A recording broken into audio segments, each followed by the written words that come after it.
بسم الله الرحمن الرحيم. يا أيها النبي إنا أرسلناك شاهدا ومبشرا ونذيرا وداعيا إلى الله. اللهم صل على سيدنا.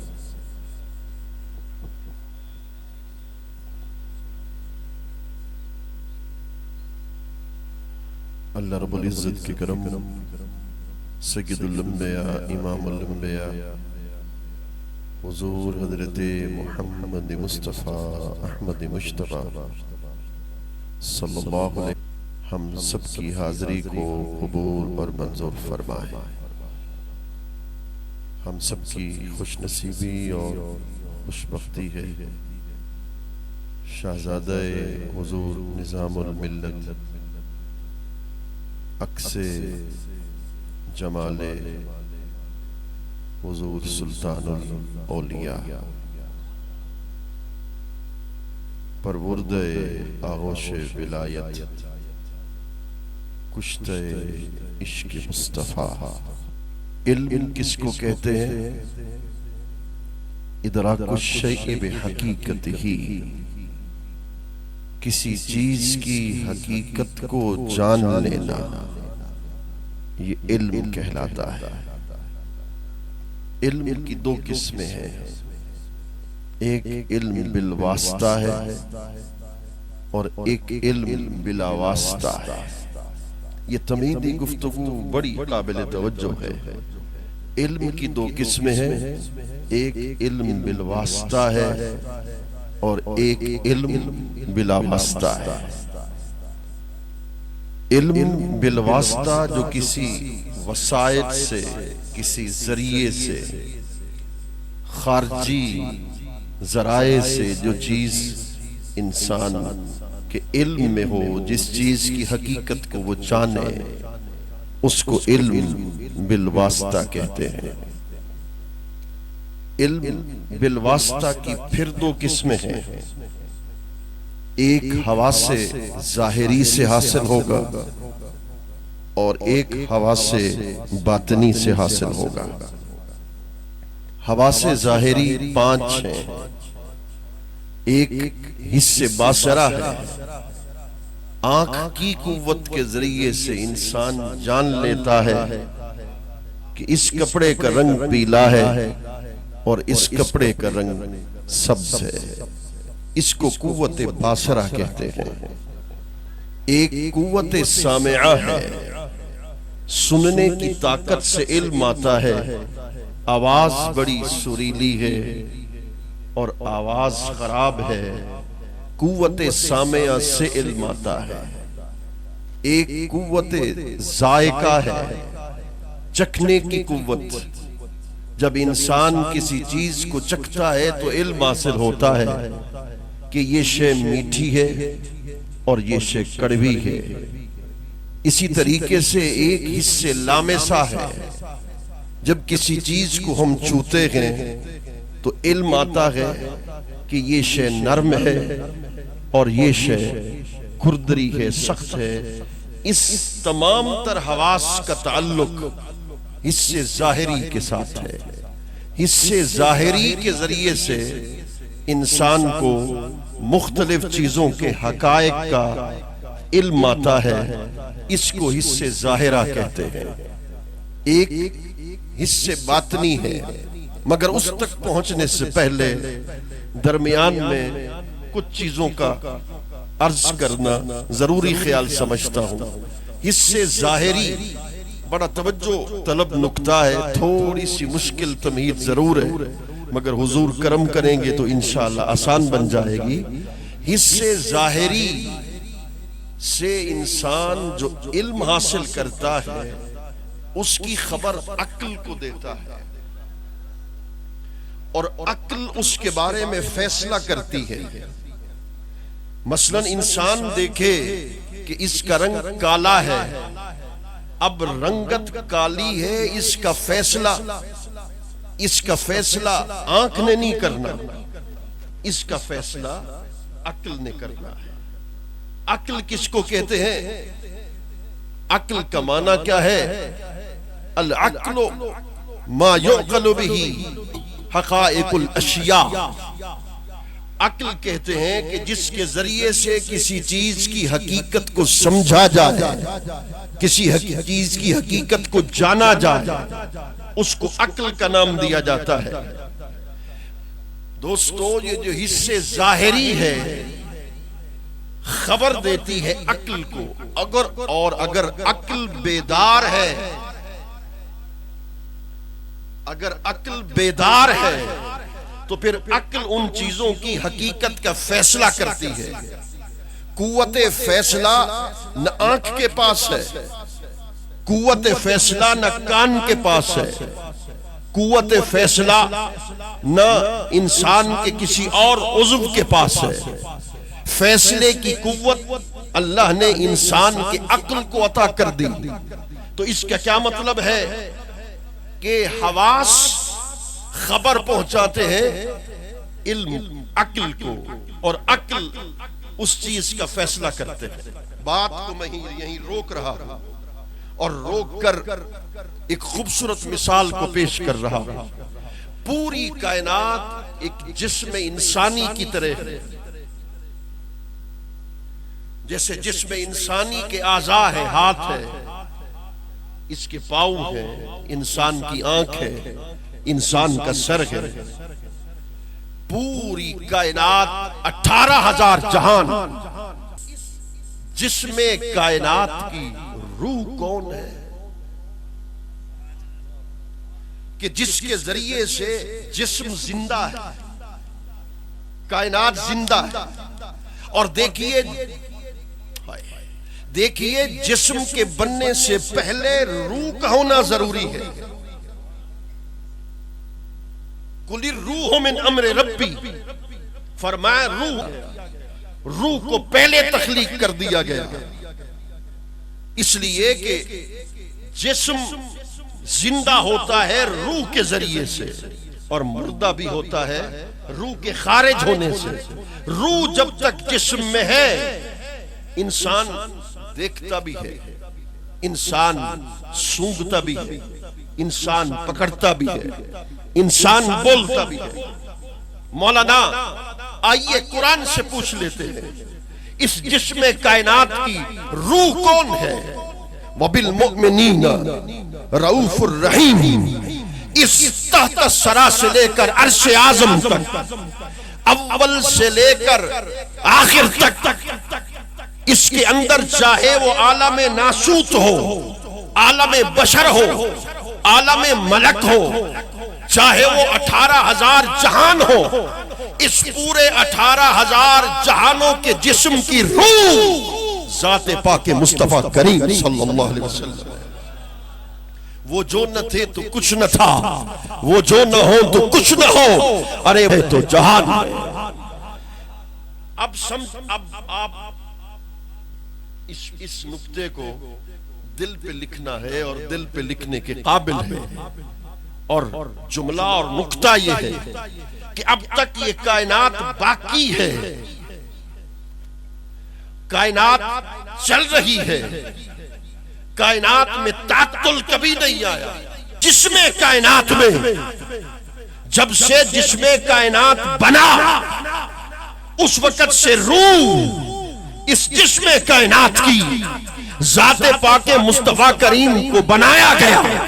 اور خدا کی عزت کی قسم جب تک یہ کائنات باقی ہے تو پھر مجھے کہنے دو تو زندہ ہے واللہ، تو زندہ ہے واللہ. میری چشم عالم سے چھپ جانے والے، چمک تجھ سے پاتے ہیں سب پانے والے، میرا دل بھی چمکا دے چمکانے والے. اور پھر روح، توجہ چاہتا ہوں اس جملے کے لیے، اور جملہ خالصتاً حضور کے قدموں پہ ہاتھ رکھ کر حضور کی بارگاہ میں پیش کر رہا ہوں. حضور، روح کو محسوس تو کیا جا سکتا ہے مگر اس کو دیکھا نہیں جا سکتا. کوئی بندہ اگر کہے کہ میں نے روح کو دیکھا ہے تو اس دعوے کے لیے کھڑا ہو جائے. روح نظر نہیں آتی مگر روح کو محسوس حضور نظر نہیں آتے، اگر حاضر ناظر ہیں تو دکھائی نہیں دیتے۔ مولانا اس میں تیری آنکھ کا قصور ہے، تیری آنکھ کا قصور ہے۔ اگر خدا تمہیں آنکھ دے، حضرت خواجہ اویس کرنی رضی اللہ تعالیٰ عنہ کی خدا کی عزت کی قسم، وہ یمن میں بیٹھ کر رسول اللہ کے لباس بشر سے آگے مصطفیٰ کے لباس نور کا مشاہدہ کر رہے ہو۔ پھر آنکھ چاہیے سید العرفاء حضرت خواجہ عبدالخالق سے قدس سر العزیز جیسی کہ حق فرما رہے تھے کہ جن کو دیکھیے مرید بعض اوقات مراد بنتا ہے، مرید بعض اوقات مراد بنتا ہے۔ یہ مرید کی معراج کا مقام ہوتا ہے۔ حضرت سیدنا خیر التابعین حضرت سیدنا خواجہ اویس قرنی رضی اللہ عنہ کے سلسلے کے لاکھوں کروڑوں اربوں مرید ہوں گے اور قیامت تک مرید ہوں گے۔ میں بلا توقف اور بلا تعمل یہ کہہ سکتا ہوں کہ شرق سے لے کر غرب تک سیدنا خواجہ اویس کرنی کی مراد بن گیا، اس کا نام حضرت خواجہ عبدالخالق قدس سرہ۔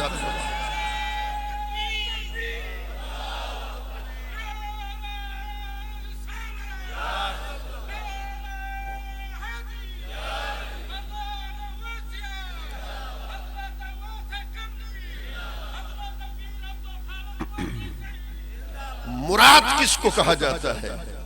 کے پاس خود چل کے جاتا ہے، جو مراد ہوتا ہے شیخ اس کے گھر خود چل کے آ جاتا ہے۔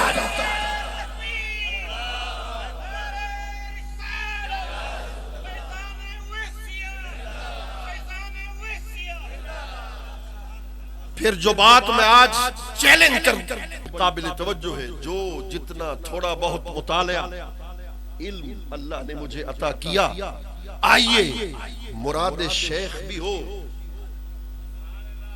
جملے پہ توجہ کرنا ہے، مراد شیخ بھی ہو اور پھر شیخ بھی وصال کے بعد مرید کرے گا۔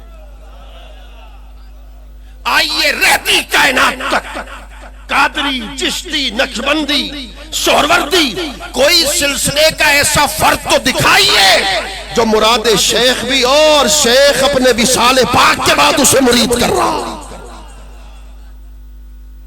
اپنے وصال کے 1200 سال کے بعد۔ اللہ اکبر، یہ پھر کرم کی باتیں ہوتی ہیں، یہ پھر رحمت کی باتیں ہوتی ہیں۔ یارو تو اللہ اکبر، واپس اپنے موضوع کی طرف آنا چاہتا ہوں تو پھر عقل فیصلہ کرتی ہے اور حواس اس کو خبر دیتے ہیں، عقل اس کے بارے میں فیصلہ کرتی ہے۔ ایک علم فطرت سے حاصل ہوتا ہے، فطرت سے حاصل ہوتا ہے۔ یہ پرندہ جب انڈے سے تو اسے پھڑ پھڑانا کون سکھاتا ہے؟ ابھی تو دنیا میں 1 سیکنڈ کا ہے، سکھانے والا تو کوئی نہیں ہے۔ اس کو کیسے پتا چلتا ہے کہ پروں کو حرکت دوں گا تو پھڑ پھڑاؤں گا؟ بچہ حضور پیدا ہوتے ہی روتا کیوں ہے؟ اسے رونا کون سکھا جاتا ہے؟ تو مچھلی کا بچہ جب پیدا ہوتا ہے پانی میں ڈوب کے مر کیوں نہیں جاتا؟ وہ پیدا ہوتے ہی پانی میں تیرنا شروع کر دیتا ہے۔ تو تیرنا کون سکھاتا ہے؟ پھڑ پھڑانا کون سکھاتا ہے؟ رونا کون سکھاتا ہے؟ فطرت سکھاتی ہے۔ آئیے آگے کی طرف چلتے ہیں۔ میں خوبصورت تمہید کا جو نتیجہ نکالوں گا وہ دل ایمان کو تازہ کرتا چلا جائے گا۔ وجدان کے ذریعے سے علم آتا ہے۔ وہ 1,00,000 کلومیٹر کے فاصلے پر رہنے والی ماں اداس ہوتی ہے اور اپنے خامن سے کہتی ہے میرا بچہ جو 1,00,000 کلومیٹر دور پڑھنے کے لیے گیا آج بیمار نظر آتا ہے۔ آج اس کو کوئی دکھ ہے، اسے کوئی تکلیف ہے، تو پھر خاوند اس کو دلاسا دیتا ہے تمہارا وہم ہے، وہ کہتے ہیں فون کرو۔ جب فون پہ اسے پوچھا جاتا ہے تو بیٹا کہتا ہے ہاں صبح سے بخار تھا، صبح سے تکلیف تھی۔ یہ رشتوں کو جوڑا کس نے؟ سکیڑا کس نے؟ وجدان ہے۔ وجدان کے ذریعے سے انسان کو علم آتا ہے۔ پھر آگے چلیے، اسی وجدان کا تعلق باطن کے ساتھ ہے۔ میرے ساتھ چلتے جائیے گا تو پھر روح تازہ ہوتی چلی جائے گی ایمان کی۔ اسی وجدان کا تعلق باطن کے ساتھ ہے۔ 6 لطیفے ہیں، لطیفہ قلب ہے، لطیفہ روح ہے، لطیفہ سر ہے، لطیفہ خفی ہے، لطیفہ اخفا ہے، لطیفہ سر و سر ہے۔ یعنی اگر اس کی آسان مثال میں اس کی تعریف کر دوں تو پھر باطن میں جیسے سر کی آنکھ ہے نا، ایسے دل کی بھی آنکھ ہے۔ جیسے سر کے کان ہیں ایسے دل کے بھی کان ہیں۔ یہ کیا ماجرا ہے کہ حضور غوث پاک نے فرمایا میں مشرق میں ہوں، میرا مرید مغرب میں ہو، اس کی پنڈلی سے کپڑا اتر جائے تو میں مشرق میں بیٹھ کر اس کے کپڑے کو اس کی پنڈلی سے ڈھانپ دوں گا؟ یہ کیا ماجرا ہو گیا؟ اس کا مطلب ہے کہ دل پہ آنکھ بند ہے، دل کے کان بند ہیں۔ جب تزکیہ اور تصفیہ سے مجھ سے لوگ کہتے ہیں مولانا مجاہدہ کرو، تزکیہ کرو، ریاضت کرو، اس سے تزکیہ اور تصفیہ کے مدارس طے کرو، مجاہدہ بھی کرو، ریاضت بھی کرو۔ اولیاء نے کیا، مگر مجھ سے پوچھو تو پھر آؤ میں تمہیں راستہ بتائے دیتا ہوں۔ خدا کی قسم میری زندگی کا نچوڑ ہے، اگر کوئی تزکیہ اور تصفیہ کے مدارس کو 1 سیکنڈ میں، 1 لمحے میں طے کرنا چاہتا ہے تو مرشد کے قریب خالص نیت کے ساتھ بیٹھ جائے۔ ارے محل والے جس پر نگاہ اٹھا دیتے ہیں اس کے دل کا تالا کھول دیا کرتے ہیں۔ رب کعبہ کی قسم دل کی آنکھ بھی عطا کر دیتے ہیں، دل کے کان بھی عطا کر دیتے ہیں۔ وہ پھر بیٹھا شاہپور شریف کی سرزمین پر ہوتا۔ خدا کی عزت کی قسم ادھر 7 کباب میں بیٹھنے والا کوئی مرید اگر اس کو درد اور تکلیف ہوتی ہے، شیخ وہاں سے ہواؤں کو پیغام دیتا ہے، اور شیخ کے سامنے نہ پردے رہتے ہیں، نہ فاصلے رہتے ہیں، طے زمانی بھی ہوتا ہے، طے مکانی بھی ہوتا ہے۔ مجھ سے پوچھو اگر خدا تمہیں دل کی، اور یہ حضور نے کہا تھا ایک موقع پر، نہ چاہتا بس اس کی طرف اشارہ کرنا چاہتا ہوں، یہ حضور کے جملے جو تھے اس کو میں پیرہن دے رہا ہوں اپنے الفاظ کا پیرہن یہ ہے کہ اگر تم دل کی آنکھ سے دیکھو تو شیخ شاہپور شریف کی سرزمین پہ اپنی مزار پرانوار کے اندر بھی بیٹھا ہے۔ اگر آج بھی خالص نیت کے ساتھ یاد کر رب کعبہ کی قسم شیخ تیرے گھر میں بھی بیٹھا ہوگا۔ اس لیے وہ زندہ ہے، خدا نے انہیں یہ مقام عطا کیا ہے۔ یہ لطائف سے شیخ کشف حقائق محض محالے، پیر فرید نے کہا کشف حقائق محض محالے، جیتے مرشد نظر نبھالے۔ مرشد کی مرضی ہوتی ہے ایک نگاہ اٹھا دے، ایک نگاہ کیمیا اٹھا دے تو پھر دل میں چراغ کو روشن کر دیتا، اور پھر تزکیہ اور تصفیہ کا دوسرا راستہ عشق رسول کا راستہ ہے۔ جتنا عشق رسول آتا جائے گا صلی اللہ علیہ وسلم اتنا تزکیہ اور تصفیہ ہوتا چلا جائے گا۔ اللہ اکبر۔ اپنی تقریر کو سمیٹنے کی کوشش کر رہا ہوں، تمہید کو، تو میں نے عرض کیا تھا حواس ظاہرہ کے ذریعے سے علم آتا ہے، حواس باطنہ کے ذریعے سے علم آتا ہے، عقل کے ذریعے سے علم آتا ہے، فطرت کے ذریعے سے علم آتا ہے۔ یورپ، امریکہ اور مادی دنیا پہ عروج پر پہنچنے والے لوگ آج سورج اور چاند کو مسخر کر رہے ہیں، آج چاند پر وہ چلتے ہوئے نظر آتے ہیں، مگر وہ بھی حواس خمسہ کے بغیر کسی چیز کا ادراک نہیں کر سکتے۔ اگر مجھے جملے کی اجازت ہو تو یہاں بولتا چلا جاؤں، ان کے پاس تو صرف حواس ظاہری ہیں، ہمارے پاس تو حواس باطنی بھی ہیں، مگر افسوس یہ ہے کہ ہم حواس باطنہ کی طرف کبھی آئے نہیں، وہ حواس ظاہرہ کے ذریعے سے المینک سسٹم۔ ایک مثال دے رہا ہوں، observational astronomy جو امریکہ کا معرکۃ الارقام ہے، بنیادی طور پر المناخ سے ماخوذ ہے، اس کے موجد مسلمان ہیں کہ دوربین کے ذریعے سے زمین پہ بیٹھ کر وہ چاند کو دیکھ سکتے ہیں۔ چاند جو بالکل باریک نظر آتا ہے اس کی پوری زمین ہے، وہ دوربین کے ذریعے سے المناخ کے ذریعے سے زمین پر بیٹھ کر چاند کو دیکھ سکتے ہیں۔ جتنی وہ مادی ترقی پہ کرتے چلے جائیں مگر وہ لطیفہ قلب تک نہیں پہنچ سکتے، مگر وہ لطیفہ روح تک نہیں پہنچ سکتے۔ اور اللہ کے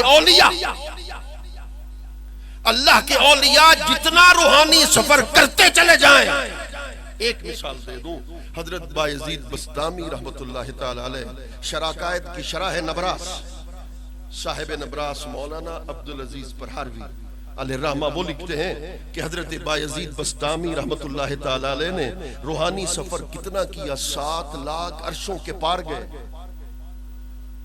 7 لاکھ عرشوں کو پیچھے چھوڑا اور 7 لاکھ عرشوں کے پار چلے گئے۔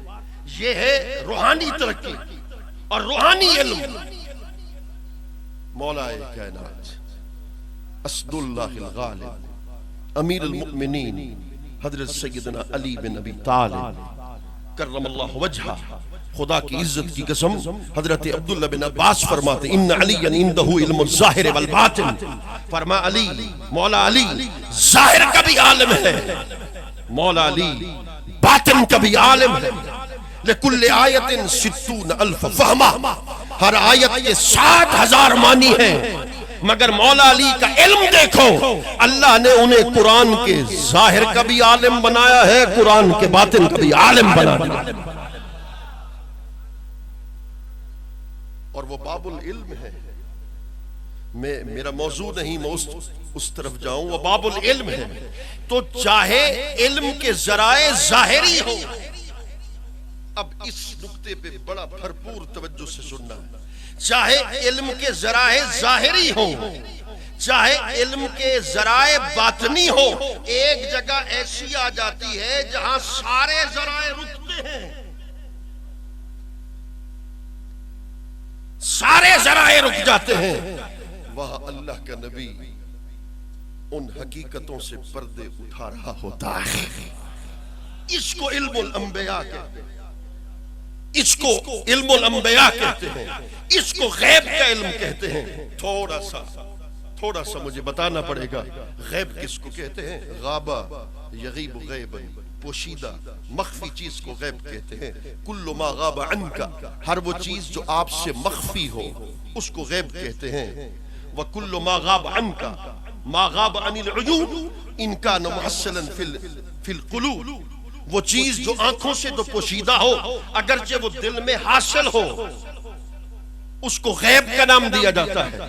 یعنی روحانی طور پر ہو یا ظاہری اسباب ہو، عقل ہو، فطرت ہو، جب وہ ایک چیز کی حقیقت تک پہنچنے سے رکتے ہیں۔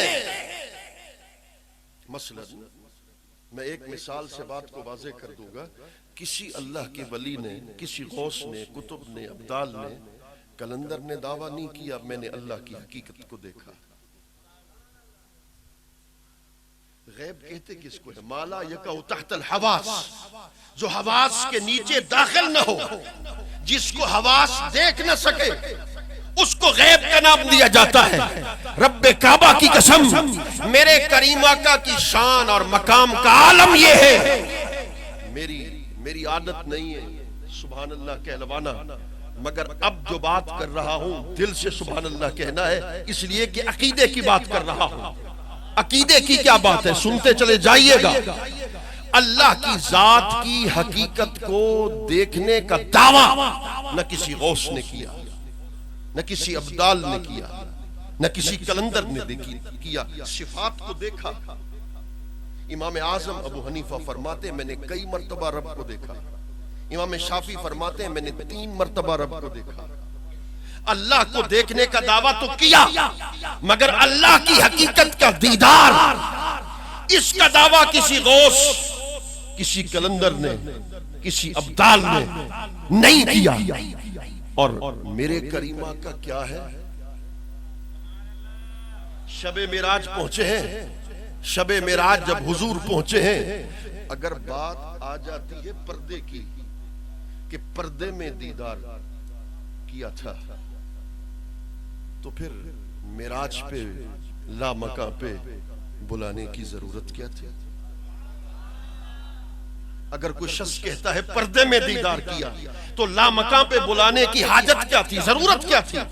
اس کا مطلب ہے پردے تو ہٹانے، بات کے پردے بھی ہٹا دیے اور حقیقت کو اپنے محبوب کے سامنے آشکارا کیا، آشکارا کر کے کہا گویا کہ تو مجھے دیکھ لے میں تجھے دیکھ لے، جو تجھے دیکھ لے وہ مجھے دیکھ لے، دیکھنے کا مزہ آج کی رات ہے۔ ہاں ہاں اللہ اکبر۔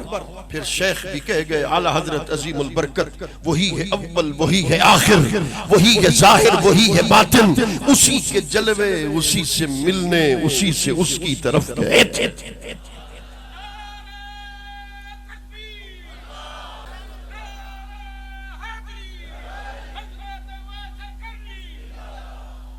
دو تین چیزیں مزید پیش کر دیتا ہوں تاکہ بات اور واضح ہو جائے۔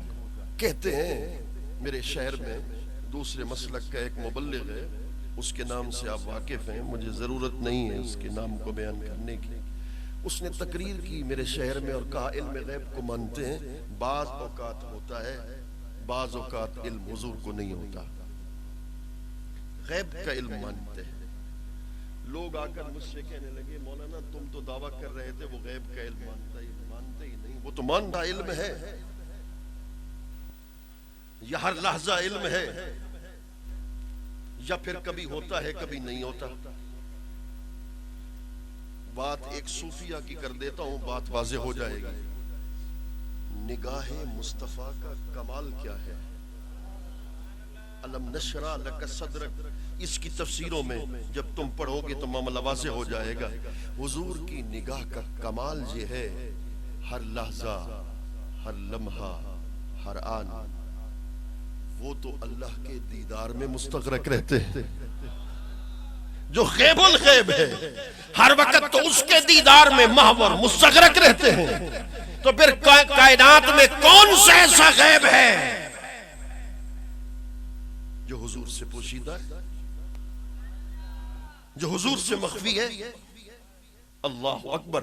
تو پھر ماننا پڑے گا کہ ساری کائنات حضور ایسے دیکھتے ہیں جیسے ہتھیلی پاک کو نگاہ نبوت کے سامنے دیکھتے ہیں۔ کہنے لگے مولانا دعویٰ تو بڑا کر دیا، دلیل تو دو۔ میں نے کہا قرآن پڑھو، وَكَذَلِكَ نُرِي إِبْرَاهِيمَ مَلَكُوتَ السَّمَاوَاتِ وَالْأَرْضِ اے خلق السماوات والارض فرجت لہ السماوات السبع فنظر الی ما فیہن۔ فرمایا کہ اسی طریقے سے ہم نے ہر وقت مشاہدہ کرایا۔ حضرت ملکوت کا معنی کی حضرت عبداللہ ابن عباس نے خلق السماوات والارض، یعنی ساری مخلوق کو اللہ کا خلیل ہر وقت دیکھتا ہے۔ تو پھر سب سے اعلیٰ والا ہمارا نبی اگر اللہ کا خلیل ساری کائنات کا ہر وقت مشاہدہ کر رہا ہے، تو پھر میرا نبی بھی میرا کریم بھی ساری کائنات کو ایسے دیکھتے ہیں جیسے ہتھیلی پاک کو نگاہ نبوت کے سامنے دیکھنے والے۔ حضور ابھی مدینہ طیبہ پہنچے، 45 دن تک حرمین شریفین میں۔ آؤ سنو میں آیا کیوں تھا؟ آیا اس لیے تھا کہ آج ان آنکھوں کو دیکھوں کہ جن آنکھوں نے حضور کے گنبد خضرا کا مشاہدہ کیا۔ آج ان آنکھوں کو دیکھوں جن آنکھوں نے حضور کی جالی مبارک کو دیکھ کر آنسو بہائے ہیں، آنسو بہا کر جالی پاک کے سامنے کھڑے ہو کر رو کر کہہ دیا خان العارفین کا پوتا آپ کی بارگاہ میں آیا ہے۔ حضرت خواجہ اویس کرنی کی روحانی اولاد آپ کے سامنے کھڑی ہے، حضرت نظام الملت کا بیٹا میرے آقا آپ کی بارگاہ میں کھڑا ہے اور یہی کہتا ہے اسانا الساول علیہ سو کے کہنا وہ کول اگلے پلے سو کے کہنا تو ہاڈی سدی جان تے در در بری جا۔ قرآن کہتا ہے بولو انہم اذ ظلموا انفسہم جاؤک، اگر اپنی جانوں پہ ظلم کر بیٹھو فرما جاؤک تو کہاں جاؤ؟ میرے محبوب کے پاس جاؤ۔ اب علمی باتیں چھوڑ کر میں عشق کی طرف آنا چاہتا ہوں۔ حضور جاؤ کا فرما کاف ضمیر ذات پہ دلالت کر رہی ہے، چلو کہو تو پھر اور کھول دوں۔ جاؤ کیا حکم اس وقت کے لیے ہے یا آج تک کے لیے یا قیامت تک؟ اگر کوئی کہے کہ حضور کے زمانے تک ہے تو پھر قرآن کا حکم بھی حضور کے زمانے تک رہے گا۔ اگر قرآن کا حکم قسم جب یہ عاشق صاحب معرفت حضور کی بارگاہ میں جاتے ہیں، مصطفیٰ اپنے چہرے سے پردے ہٹاتے ہیں، خواجہ محکم الدین سیرانی ہاتھ باندھ کے کھڑے ہیں اور غلام اندر سے آتا ہے جو اندر نوکری کرتا ہے، اویسیو میں تمہارے در کے کتوں کا بھی غلام جو خدا نے تمہیں مقام عطا کر دیا۔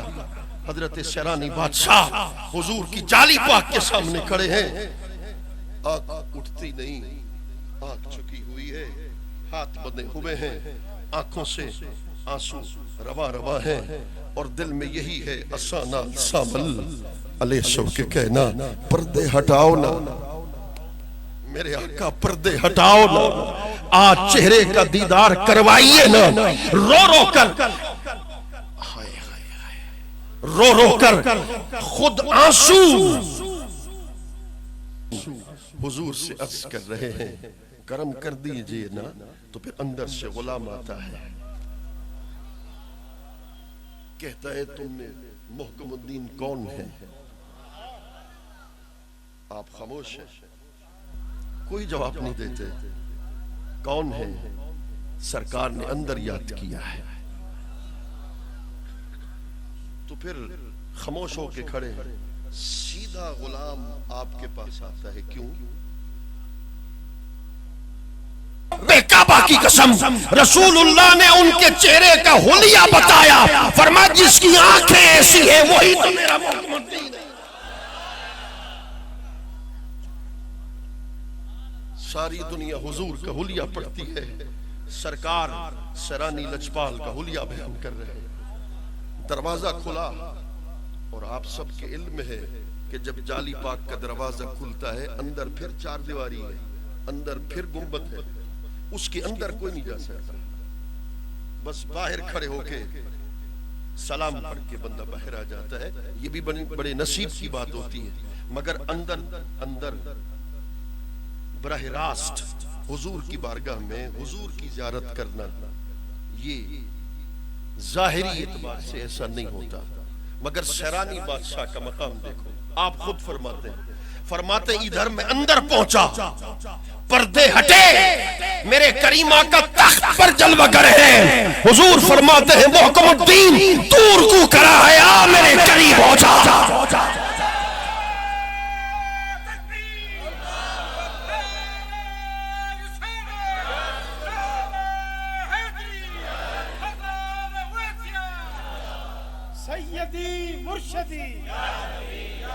سیدی مرشدی نبی کا جو غلام ہے، تو پھر ماننا پڑے گا کہ جو کشتے عشق رسول ہوا کرتے ہیں ان کے لیے پردے نہیں رہتے۔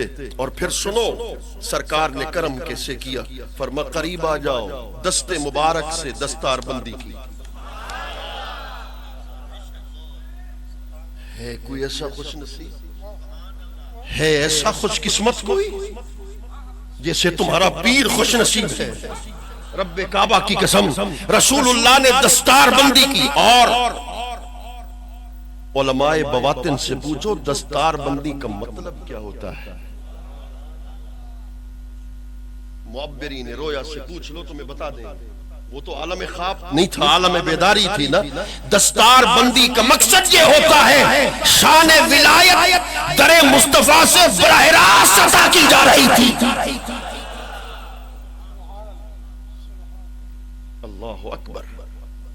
اور پھر جب مدینے پہنچے حضور ابھی فرما رہے تھے، فرمایا کہ سختی بہت ہے، تو اس میں کوئی شک نہیں، وہ اپنا کام کرتے ہیں، عاشق اپنا کام کرتے ہیں، ان کی نگاہ کسی اور چیز پر ہوتی، عاشق کی نگاہ کسی اور چیز پر ہوتی ہے۔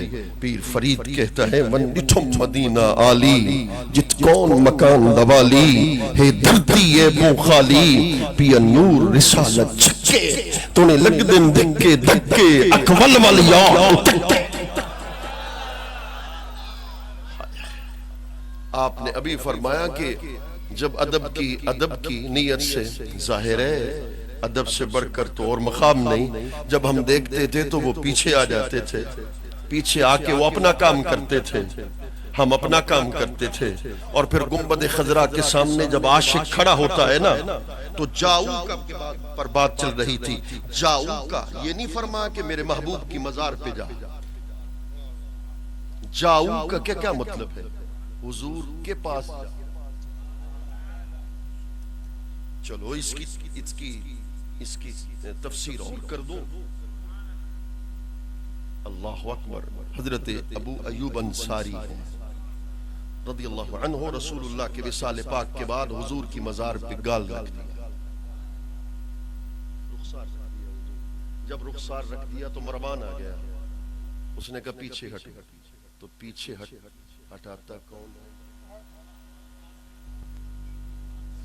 کہا پیچھے ہٹو، تو انہوں نے کہا لم آت الحج جئت رسول اللہ،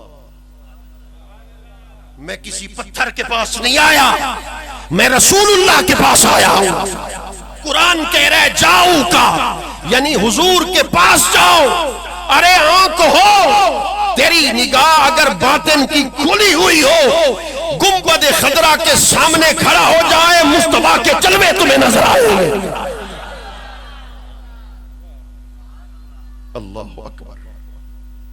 اور پھر مدینے میں بڑے بڑے کہ آمد بر زبانت گاہے گاہے، حضور اگر مجھے اجازت نہیں مل سکتی، منظوری نہیں مل سکتی، تو پھر اتنا کرم تو کر دو نا، اپنی گلیوں میں پھرنے والے کسی ایک کتے کا نام جامی رکھ دو، بس جامی جامی کر کے بلاؤ گے، میں اپنے آپ کو خوش نصیب سمجھوں گا کہ جامی کا نام حضور کے لبوں پر تو آ گیا، اس وقت خوش قسمت سمجھوں گا۔ اللہ اکبر۔ رب کعبہ کی قسم، بات چھپانے کی تھی مگر میں ظاہر کر رہا ہوں۔ جتنے سال میں پہنچا اور جتنی بار سرکار کی بارگاہ میں حاضری دی، ہر باری زبان سے یہی عرض گزار ہوتا تھا کہ جئتک مستغفرا لذنبی۔ وہ عربی بدو جب بیٹھا ہوا تھا نا تو قرآن کی تلاوت کر رہا تھا، وَلَوْ أَنَّهُمْ إِذْ ظَلَمُوا أَنفُسَهُمْ جَاءُوكَ، اس نے قرآن کی تلاوت کو موقوف کیا، سواری پہ سوار ہوا، مدینہ طیبہ پہنچا، صحابہ خاموش بیٹھے تھے، مسجد نبی میں پہنچا، انہوں نے کہا حضور سے ملنا ہے صلی اللہ علیہ وسلم۔ مولا علی نے کہا 3 دن پہلے رسول اللہ کا وصال ہو گیا۔ اس نے کہا حضور کی مزار کہاں ہے؟ کہا سامنے ہے۔ تو سرکار کی مزار پہ پہنچ کر کیا کہنے لگا؟ میں دل پہ ہاتھ رکھ کے بات سنا رہا ہوں۔ عرض کی میرے آقا جب سے قرآن میں نے پڑھا نا تو پھر قرآن کی آیت کا مفہوم تو یہ ہے نا کہ اللہ معاف کرتا ہے مگر صدقے آپ کے کرتا ہے۔ جس کی شفاعت آپ کر دیں، جس کی سفارش آپ کر دیں، اللہ اس کو معاف کر دیتا ہے، اللہ اس کی توبہ کو قبول کرتا ہے، اس کے لیے رحمت کے دروازے کھول دیتا ہے۔ آقا آپ کا وصال ہو گیا، اب کس کے درگاہ، کون مجھے قدموں کے ساتھ لگائے گا؟ آقا میں کہاں جاؤں؟ شیخ ابو اسحاق کہتے ہیں رو بھی رہا ہے، عرض بھی کر رہا ہے، روضے اطہر کے اندر سے آواز آئی، جاؤ میں نے تمہاری شفاعت کر دی، اللہ نے تمہاری بخشش و مغفرت کا اعلان کر دیا۔ اس نے یہی کہا کہ جئتک مستغفرا لذنبی، آیا آپ کے پاس تھا، معاف اس نے کرنا ہے مگر صدقے آپ کے کرنا ہے۔ تو پھر اللہ اکبر، میرا پیر فرید بھی مدینہ طیبہ جب پہنچا نا تو پھر قدموں سے خون جاری ہوا، اور پیچھے غلام نے قدموں سے اپنے رومال کو لگایا، پوچھا تاکہ خون مدینہ کی سرزمین پہ نہ لگے، آہ بابو یہ کس کا خون ہے؟ استغراق کا عالم ہوتا ہے نا، کس کا خون ہے؟ آپ کا خون ہے۔ میں وہ جملہ تو نہیں کہہ سکتا، عشق مانگنا چاہتا ہے، صحیح میں نے کون سا بڑا کام کر دیا؟ کہا ہاں، تم نے مجھ فرید کے خون کو مدینہ کی پاک سرزمین پہ لگنے نہیں دیا۔ اس سے بڑھ کر اور کیا کام ہو سکتا ہے؟ تو پھر تو نے دھکڑے دھوڑے کھاندڑیاں، تیرے نام تو مفت وکاندڑیاں، تیرے باندیاں دی میں باندڑیاں، تیرے دردے کتیاں نام۔ اور پیر فرید کا مرشد ہے، یار ادب ادب کی بات ہوتی ہے، کہا پیشے درے تو اوہدی ہم چو سگا فتادہ است۔ صحیح آپ کی دہلیز پر کتا بن کے پڑا ہوا ہوں، یہ آتے جاتے تو میں تیرا شمار ہوتا ہے، کبھی تو دیکھیں گے، کبھی تو نگاہ کرم ہوگی، کبھی تو نگاہ فیض ہوگی۔ اللہ اکبر، اسی کے لیے تو جاتے ہیں رب کعبہ کی قسم، میں تمہیں اللہ کی عزت کی قسم اٹھا کر، خدا کے گھر میں بیٹھ کر میں اللہ کی عزت کی قسم اٹھا کر کہتا ہوں، رب کعبہ کی قسم، سینوں میں مصطفیٰ کی غیرت ہو، مدینے پہنچے تو مصطفیٰ چہرے سے حجاب ہٹا دیا کرتے ہیں، ان کی مرضی چاہے خواب میں دیدار کرا دے، ان کی مرضی چاہے بیداری میں دیدار۔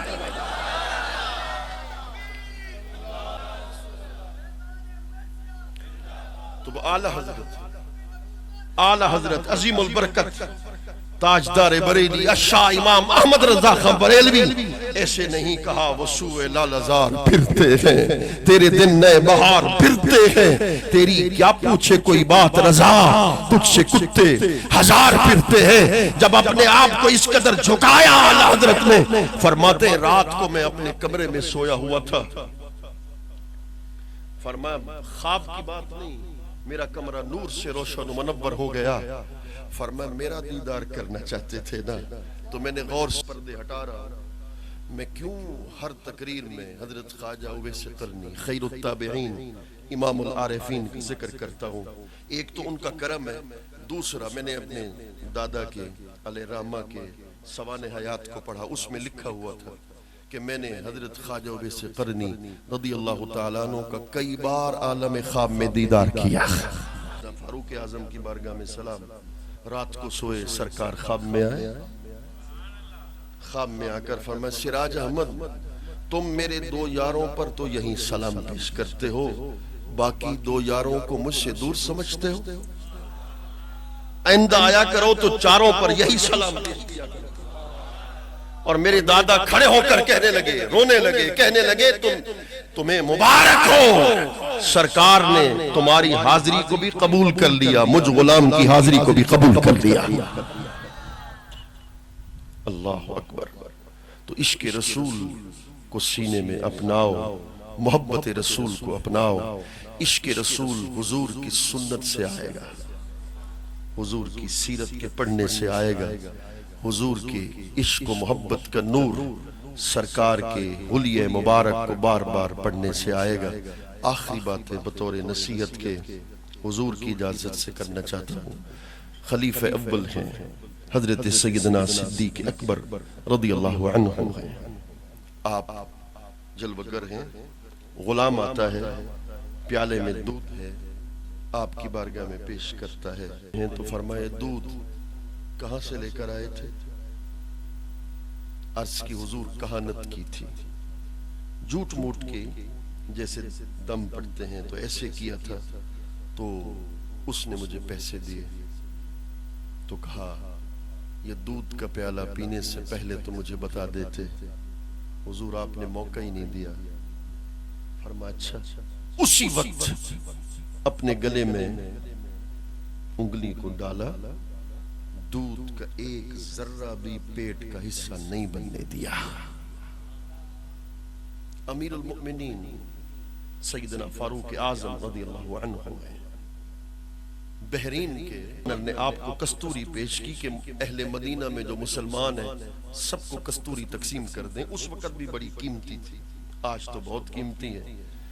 آپ اور کستوری کو کاٹنے کا فن ہوتا ہے، عام بندہ کستوری کو نہیں کاٹ سکتا، حصے نہیں بنا سکتا۔ گھر آئے، پریشان تھے، اپنی زوجہ جن کا نام حضرت عاتقہ تھا رضی اللہ عنہ، ان سے فرمایا کہ کوئی خاتون ہو، ماہر ہو، کستوری کے کاٹنے بنانے ہیں اور مدینہ میں تقسیم کروا دیں۔ حضور اس کی فن، اس کی مہارت میرے پاس ہے، مجھے حکم دے دیں، میں حصے بنا دوں گی۔ آپ نے کوئی جواب نہ دیا۔ سنتے جائیے گا، انہوں نے دوسری مرتبہ خواہش کا اظہار کیا، کوئی جواب نہ دیا۔ انہوں نے تیسری مرتبہ خواہش کا اظہار کیا، کوئی جواب نہ دیا۔ جب چوتھی مرتبہ کہا نا، خدا کی قسم یہ ہے امیر المؤمنین، یہ ہے خلیفہ ثانی، یہ ہے مراد رسول، یہ ہے امیر المؤمنین حضرت سید، جب تم کستوری کے حصے کرو گی تو کستوری کا تھوڑا سا ذرہ حصے کرتے ہوئے تمہاری انگلی پر لگ جائے اور بے خیالی میں وہ حصہ تمہارے دوپٹے پہ لگ جائے، کپڑے پہ لگ جائے، کسی مسلمان کے حق سے زیادہ کستوری کا حصہ میرے گھر میں آئے، اس کو میں کبھی برداشت نہیں کر سکتا۔ عورت کو حضور بلایا گیا، اس نے حصے کر دیے، جو حصے آپ کے پاس آئے۔ کئی لاکھ ریاست شروع ہوتی تھی مدینہ المنورہ سے رشیا تک، تاجکستان تک۔ حضرت عبداللہ بن عمر آئے، ادھر 6 مہینے رہے، تبلیغ کے لیے تشریف لائے، تو بلوچستان تک امیر المومنین سیدنا فاروق اعظم کی سلطنت تھی۔ اتنا بڑا بادشاہ کہ جو ایران اور روم سے میں آیا، اپنی زوجہ محترمہ کو بلایا، فرمایا اس پر نہ تیرا حق ہے، اس پر نہ میرا حق ہے، اس کو نہ تو خوشبو کے طور پہ استعمال کر، اس کو نہ میں خوشبو کے طور پہ استعمال کروں گا، ہم اس کو بیچیں گے، چند دن گھر میں گزر اوقات اچھا ہو جائے گا۔ آپ کو حکم دیا، اپنی زوجہ محترمہ کو بیچتی رہے۔ ایک دن گھر میں آئے، کستوری کے خوشبو کے حلے تھے، جلال آ گیا، چہرہ سرخ ہو گیا۔ زوجہ محترمہ کو غصے کی حالت میں پوچھا، میں نے تمہیں روکا تھا کہ تم نے کستوری جسم پر نہیں لگانی، کپڑوں پر نہیں لگانی، تم نے کیوں لگائی؟ حضور میں نے ایسا کوئی عمل نہیں کیا، پھر خوشبو میرے گھر میں کیوں ہے؟ اب سنیے گا، ساتھ بیٹھی بی بی نے کہا، صحابیہ نے، ان کا کوئی قصور نہیں حضور، میں بتاتی ہوں۔ جب یہ کستوری کو کاٹ رہی تھی نا، تو کاٹتے ہوئے تھوڑا سا ذرہ ان کے ہاتھ پہ لگا، بے خیالی میں انہیں نے دوپٹے پر لگایا، وہ جو ذرہ دوپٹے پر لگا اس کی خوشبو گھر کے اندر پھیلی۔ اب میرا دل پھٹ جائے گا اگلا جملہ کہتے ہوئے، مگر میں دل پہ ہاتھ رکھ کر جملہ کہنے والا ہوں۔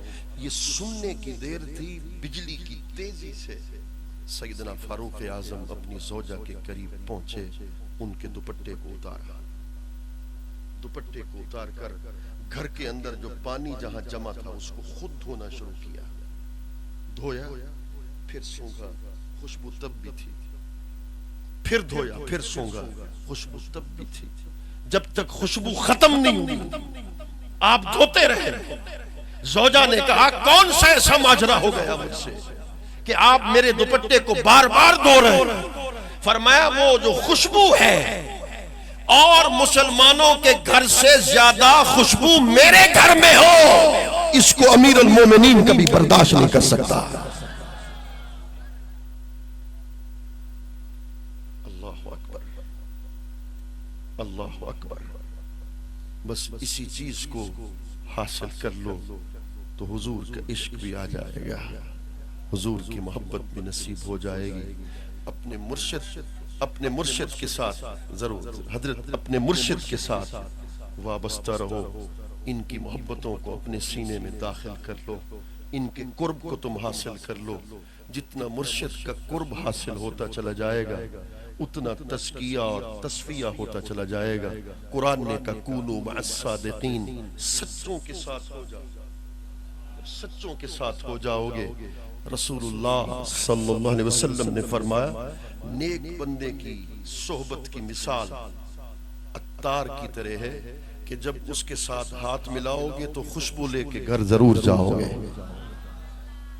آؤ آج میں نے آپ کی صحبت سے کیا پایا، میں تمہیں بتائے دیتا ہوں، ترغیباً تمہیں کہہ دیتا ہوں۔ 4 دفعہ مدینے کا تذکرہ کر کے آواز بند گئی آپ کی، میں سچ کہہ رہا ہوں۔ 4 دفعہ میں نے محسوس کیا آواز بند گئی، الفاظ زبان سے نہیں نکلتے تھے۔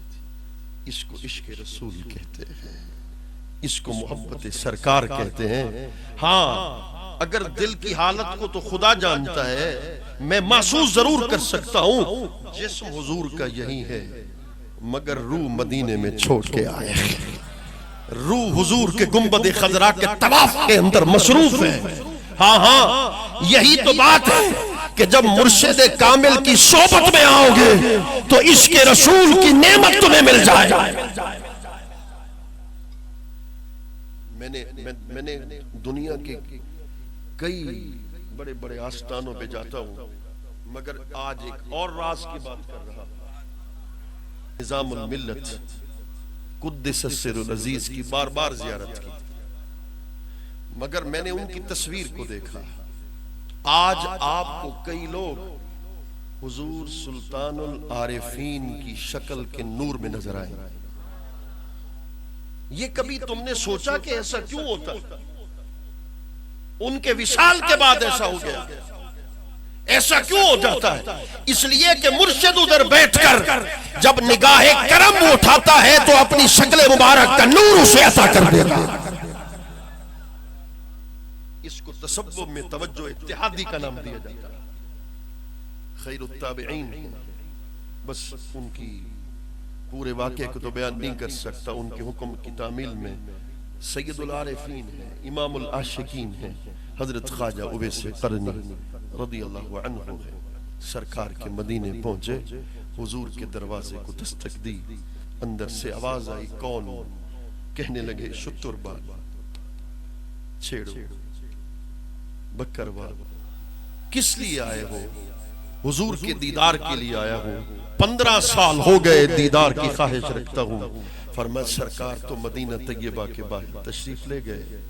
تو پھر جب یہ سنا، اب یہ چیز بیان نہیں کر سکتے، اس کو محسوس کیا جا سکتا ہے، بس اتنی جملے کہہ دوں، 15 سال کا انتظار ہو، منزل پہ آ جائیں، مدینے پہنچ جائیں، حضور کی دہلیز پہ آ جائیں، اور پھر آنکھیں مشتاق ہوں کہ آج دیدار ہو جائے گا، پھر ادھر سے خبر یہ مل جائے کہ سرکار تو مدینہ طیبہ کے باہر تشریف لے گئے۔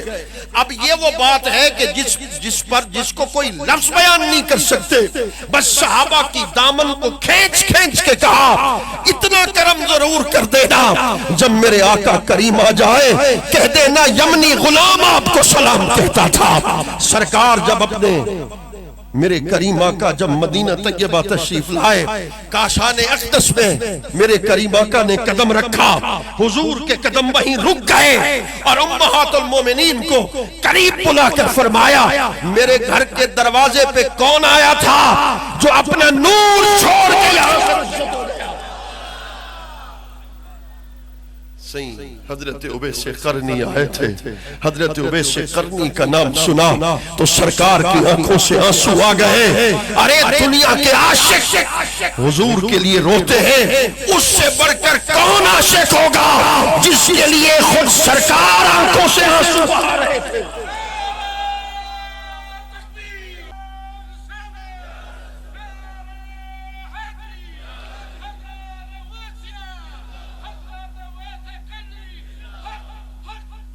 جس کے لیے سرکار آنسو بہا رہے ہوں. اللہ اکبر. میرے کریم آقا تو سفر سے آئے تھے، آرام کر لیتے. صحابہ گھروں کو جا چکے تھے، حضور گھر میں بیٹھے نہیں، گھر سے باہر تشریف لے آئے. صحابہ کو بلا لیا. وہ بھی حیران تھے کہ ابھی تو اجازت دی تھی، تو پھر ابھی بلا لیا. جب بلا لیا، حدیثوں میں یہ چیز ملتی نہیں، مگر جو بات میں کر رہا ہوں وہ بات حق کر رہا ہوں. میرے کریم آقا جب مجلس منعقد ہوئی، صحابہ جمع ہیں، ذکر تو کسی اور کا نہیں چھیڑا حضور نے.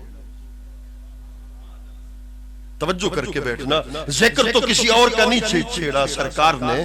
میرے کریم آقا نے حضرت خواجہ اویس کرنی کے حلیے مبارک کو بیان کیا. نیلی نیلی آنکھیں ہیں، چوڑے چوڑے شانے ہیں، پشم کی 2 چادریں رکھتا ہے. لو اقسم علی اللہ لا برہ، لو اقسم علی اللہ لا برہ، لو اقسم علی اللہ لا برہ. زمین پر بیٹھ کر جو بھی قسمیں کھاتا ہے، خدا اس کی قسموں کو پورا کر دیتا ہے.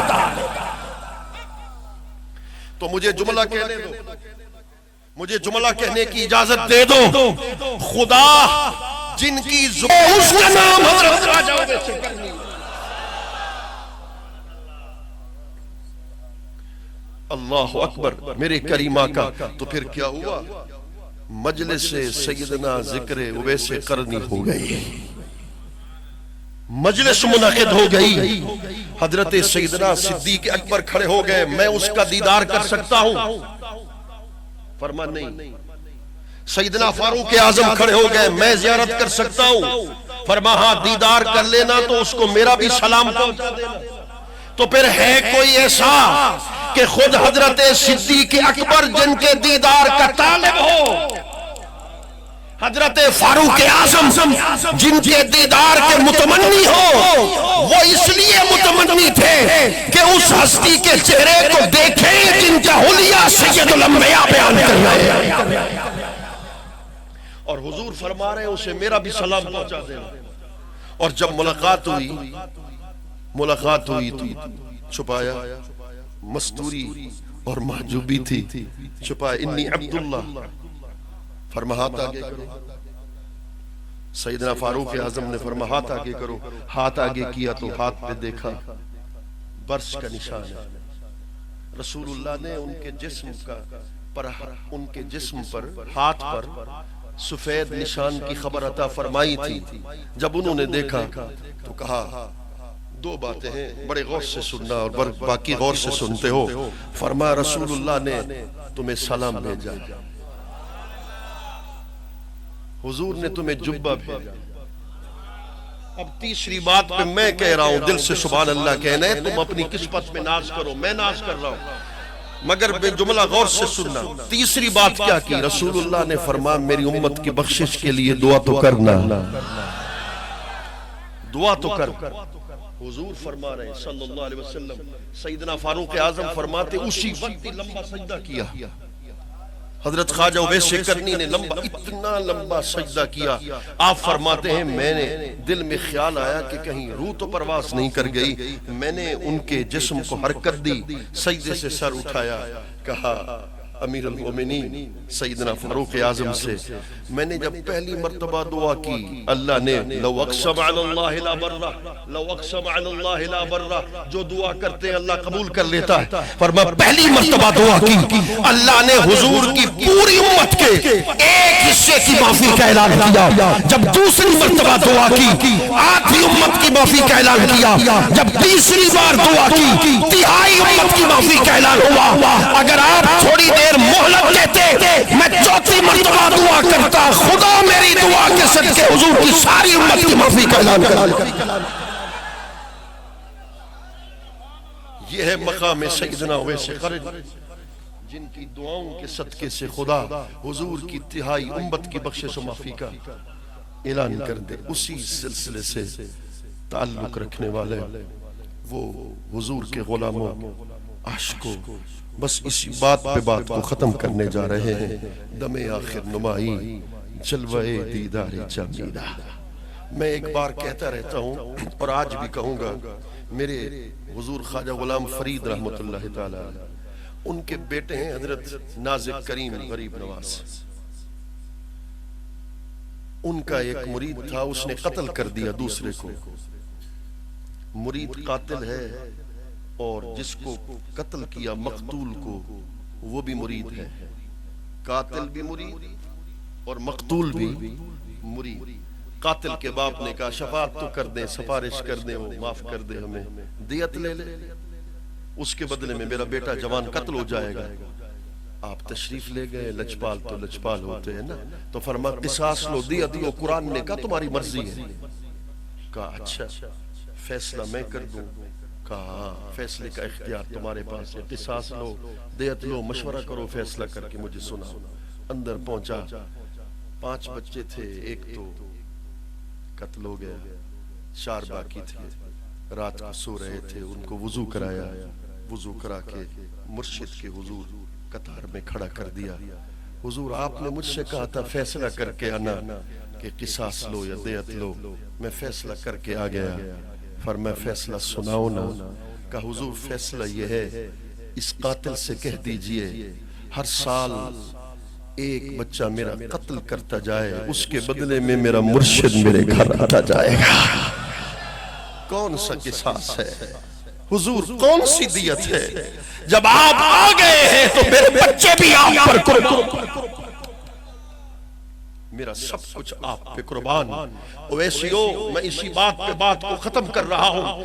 جب یہ تمہارا مقام یہ بن جائے گا کہ اپنا سب کچھ حضور کے نام پہ قربان کرنے کے لیے پھر تیار ہو جاؤ گے، رب کعبہ کی قسم پھر یمن سے بھی تمہیں فیض ملے گا، بخشل خاں سے بھی تمہیں فیض ملے گا، شاپور شریف سے بھی. دم آخر نمائی جلوہ دیدار جمیرہ. اب کیا کسی سے کام، تجھے دیکھنے کے بعد سب کو میرا سلام. تجھے دیکھنے کے بعد دل سے یہی دعا ہے تمہارے فرید کی، ہو زندگی کی شان تجھے دیکھنے کے بعد. وما لینا الا البلاغ.